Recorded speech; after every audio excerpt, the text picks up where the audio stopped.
In the year 2005, a gang of 34 robbers broke into the vault of the Central Bank of Brazil. The robbers stole $80 million in what is considered the biggest bank heist in the history of Brazil.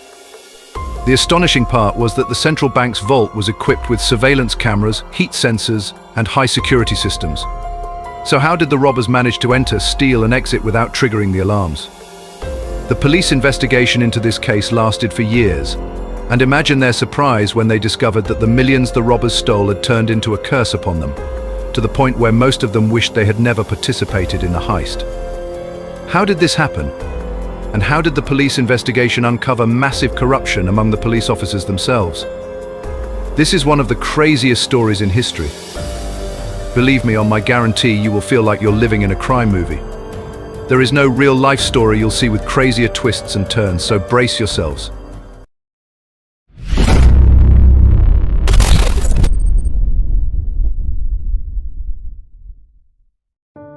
Welcome everyone to a new episode of Brain Fuel. Our story begins on the morning of Monday, August 8, 2005.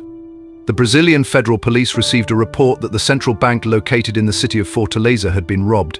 The police were surprised by the news, since the central bank was heavily secured and had never been targeted before. Upon arriving at the bank, the employees told the officers that the robbery had occurred in the vault. As mentioned, it was Monday, meaning after the weekend holiday for the employees. They had returned from their break, opened the bank, and gone down to the vault where the money is stored. To their shock, they discovered a hole dug into the ground, a hole that clearly led to a tunnel excavated underground. The peculiar thing was that the hole was very narrow, so narrow that most of the officers who examined it immediately realized it would be impossible for them to fit through it. The first question the police asked the employees was how much the robbers had stolen.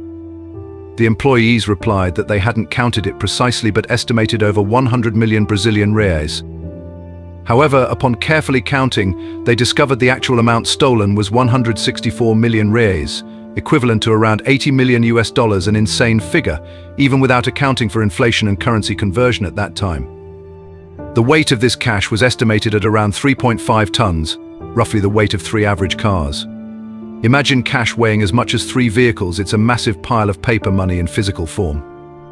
The clever robbers didn't take the newly printed money either, as the serial numbers would be in sequence, making it easier to trace. Instead, they took the older, circulated money with scattered serial numbers, making it much harder, if not impossible, to track. Now, the police were standing around this small hole, perplexed, unable to enter it. But one particularly slim officer, named Ingenious Sobreira, was brave enough to volunteer, despite his colleagues' warning about potential traps, bombs, or the possibility of armed robbers still inside. Ingenious entered the tunnel, crawling slowly, as it was reinforced with wooden planks and had ventilation pipes and lights that were still on, raising suspicions that the robbers might still be present at the other end, likely armed. Ingenious continued crawling for a full hour along the roughly 70-meter tunnel, moving cautiously, fearing he might trigger an explosive trap. Finally, he reached the end of the tunnel, where a ladder led up. With his gun drawn, ready for anything, he carefully opened the hatch covering the tunnel's exit and looked around. The place seemed deserted, but it was in disarray, with white powder covering every surface like flour powder the robbers had used to conceal their fingerprints. The location was a house with debris and clothes scattered everywhere, and the windows boarded up with wooden planks. After thoroughly searching and confirming no one was there and no trace of the money, Ingenious emerged onto the roof, realizing the house was extremely close to the bank, only about 70 meters away. He immediately contacted his colleagues, informing them of the location of this house, which had been painted green to pose as an artificial turf company during the robbery. This was the starting point of the massive heist. The news was insane, quickly spreading across all media outlets and even garnering international press coverage. Reporters swarmed the house from the moment the location was discovered. As you can see from these actual photos, the hole from inside the house and the tunnel itself were quite an impressive feat of work. The house was in complete disarray, clothes, trash and debris everywhere. The police, of course, conducted a full forensic examination of the crime scene at both the house and the bank to understand how the robbers executed their operation.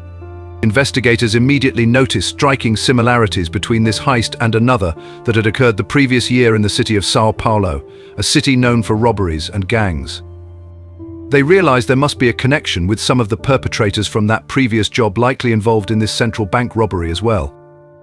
As mentioned, the robbers had rented this house, painted it green and officially registered it as an artificial turf company, providing the perfect cover for the dirt and debris they would be removing from the tunnel. The tunnel itself was approximately 73 meters long, dug using basic hand tools like shovels, pickaxes and buckets to minimize noise. To support the tunnel, they used around 900 wooden planks along with some steel beams. They had installed ventilation pipes, fans, lighting and remarkably, even water pipes and telephone lines throughout the length of the tunnel. According to one of the arrested robbers, they worked in shifts of around 7 people, laboring around the clock without stopping. Their biggest initial challenge was disposing of the dirt being excavated. At first, they arranged for a truck to haul away the dirt daily. However, when the first loads of dirt started getting removed, it drew unwanted attention from the neighbors in that small area, as a truck hauling away substantial amounts of dirt daily was quite suspicious. So the robbers decided to start stockpiling the dirt bags inside the house itself. As one room filled up to the ceiling with dirt bags, they would seal it off with bricks to avoid arousing further suspicion if someone happened to enter the house unexpectedly. They eventually started dumping the excess dirt into the backyard of the house, leveling it out to blend in with the surroundings until the backyard ground level had risen by about a meter from the sheer volume of discarded dirt. The tunnel itself ran relatively straight except for one slight bend to avoid an underground sewer pipe in its path. It led directly underneath the bank's vault. One of the peculiar aspects that aided the robbers was the layout of the vault itself and the positioning of a large forklift-like machine used by employees to move the heavy cash boxes.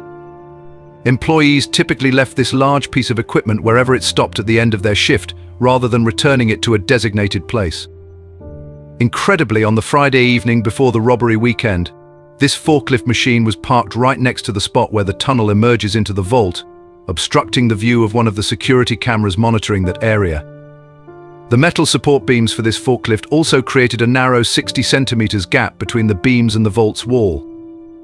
This gap acted as a corridor, allowing the slender robbers to sneak in behind the rows of cash boxes and make their way through the vault while avoiding being captured on the security cameras, as there were only 6 cameras installed, leaving certain blind spots. The robbers had also obtained detailed information about the vault's security systems to bypass them. There were heat sensors installed throughout the vault area designed to trigger the alarm if they detected any movements.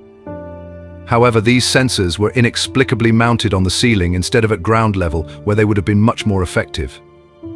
The investigators' theory was that the robbers exploited this window between 6–7 p.m. on that Friday evening. During this hour, the employees would have already secured the vault and left for the weekend, but the motion sensors were still deactivated until 7 p.m. officially marked the end of the workday. So the robbers likely entered during that gap when the vault was unattended, but the sensors weren't armed yet. Once inside, they strategically positioned the forklift to block the key camera's view of the tunnel entrance. They mapped out routes using the blind spots between the cash box stacks and the walls to move about undetected by the cameras. With the insider's blueprints, they managed to sidestep every security measure. The police suspected an insider accomplice must have provided these critical vulnerability details, as the level of precise information the robbers possessed was astounding. Over that Friday night and through the entire weekend, the robbers systematically emptied out the vault, bagging the money and ferrying it through the tunnel via dollies and ropes. Each bag contained 500,000 rares, and with 164 million rares stolen, that amounted to approximately 330 bags, they had to move a massive undertaking. But they had the entire weekend while the bank was closed to pull it off undisturbed. The police investigation quickly traced the fake turf company to a man named Paolo Sergio, whose official ID photo ridiculously showed him wearing a beanie hat against all norms for identification documents. How he managed to obtain a business license with such a dubious ID photo reeked of bribery. Neighbors described Paolo as a friendly, talkative guy who frequented the local cafes and blended into the community, no doubt helping the gang avoid suspicion during their months of preparation. As the manhunt began, the police also investigated car rental companies, realizing a heist of this magnitude required a considerable fleet to transport over 3 tons of cash. They discovered a dealership that had sold several trucks for cash to a man named Luzit Charles, who owned a shipping company for nearly 1 million reais. Charles had personally accompanied his truck drivers on one particular hauling job to the city of São Paulo shortly after the robbery, raising immediate red flags due to Sao Paulo's links to the previous year's bank job using similar tunneling methods. By tracking Charles' movements, the federal police were able to apprehend him en route, with one of the trucks carrying around 6 million reais of the stolen cash. Charles cooperated, admitting he was assisting the robbery crew on the periphery by arranging transportation, but he didn't know the identities of most of the robbers directly involved beyond his own brother, who was the lead coordinator. Through Charles, the police were able to identify around 10 suspects, including Charles himself, his brother Marcos, Paulo the Beanie Guy, and some known criminals from both Fortaleza and Sao Paulo, with reputations for ambitious heists. One key player was a convicted felon who had literally escaped from prison in 2001 through a self-dug tunnel, confirming his particular expertise. With a list of suspects and mounting evidence, the police didn't immediately make mass arrests. One of their primary goals was to recover as much of the stolen cash as possible. In Brazil, punishments for robbery tended to be quite lenient, so if they simply arrested the robbers, they might only serve a few years before being released to enjoy their fortunes unscathed. The police wanted to seize the money itself. An early crucial lead came from an old recharge card for a prepaid phone found amidst the trash at the hideout house. By tracing that card's number, the police were able to intercept communications on that phone line. In the call, they can hear one of the robbers calling someone's wife, identifiable by her name Giselle, asking her to withdraw money from a certain account to cover their utilities at a different address. Even after pulling off the massive heist, the robbers were being extremely cautious about drawing scrutiny to any of their known addresses by paying bills linked to those locations. Based on this call, the police were able to narrow down the neighborhood where this particular robber was living. A team of federal agents began surveilling that area, attempting to pinpoint his exact residence. On another tapped call, they overheard a robber named Antonio requesting a woman, possibly a girlfriend, to purchase a large amount of rubber bands, likely to bundle and distribute portions of the cash haul. The agents were able to track Antonio to this red house in that same neighborhood they had been monitoring. They discreetly observed the property from a nearby cafe, posing as patrons. When two men exited the house and one seemed to notice the undercover officers suspiciously, the agents decided to make their move. Swiftly pulling their weapons, they ordered the two men to the ground and swept into the house. Inside, they found a massive stockpile of the stolen cash piled against the walls, stuffed into duffers and bags, and even a pit in the floor filled with more money bags. In total, they recovered over 12 million reais from this single location, a sizable portion of the total bank haul. They arrested Antonio along with an elderly man named David, who appeared to be Antonio's leader, actually overseeing the separating and logging of the cash shares in a ledger book. 3 other individuals caught at the house claimed no direct involvement in the actual heist but were associates of David's larger criminal operations. Through interrogating this initial batch of arrestees, the police began unraveling more threads and identifying additional suspects to pursue. Special task forces were assembled to individually track each new lead and target in an operation that rapidly ballooned in complexity, with constant new revelations and surprises around every corner. While too many developments to recount in detail, I'll focus on some of the more dramatic and unbelievable episodes of this case that truly illustrate how insane this entire saga became. So stay tuned, because some of these are simply mind-blowing. One of the robbers eventually apprehended was a man named Decimar. He confessed to bribing a bank security guard named Valdir, who happened to be an old friend of his. Through this bribed guard, the gang obtained crucial inside information about the vault's security systems, the camera blind spots, locations of the motion sensors, and other key details that allowed them to meticulously plan to bypass every security measure. The police's initial suspicions about an inside accomplice were confirmed. The robber's extremely precise knowledge of the vault's vulnerabilities could only have come from someone with authorized access. As the investigation gained momentum, one of the more audacious operations took place when federal agents tracked a major suspect to a middle-class neighborhood. The wanted man was believed to be extremely dangerous, a veteran criminal with a violent history. The agents had to exercise extreme caution and pragmatism. When the signal was given, they launched their offensive in a blinding flurry of stun grenades and ladders scaling the walls from all angles.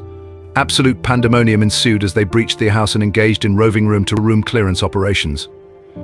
Miraculously, the intense raid concluded with no casualties, and they succeeded in detaining their high-priority target, whose links to the robbery were subsequently confirmed during interrogation. These are just a few examples of the many twists and turns, as the case branched outward like a relentless spiderweb of criminal connections and alternating dead ends, and breaks over months of intensive investigations and tactical operations by the region's elite federal law enforcement teams. Ultimately, their perseverance paid off, gradually unraveling and dismantling the vast network of robbers, financiers, and accomplices responsible for the brazen, unbelievable assault on Brazil's central bank.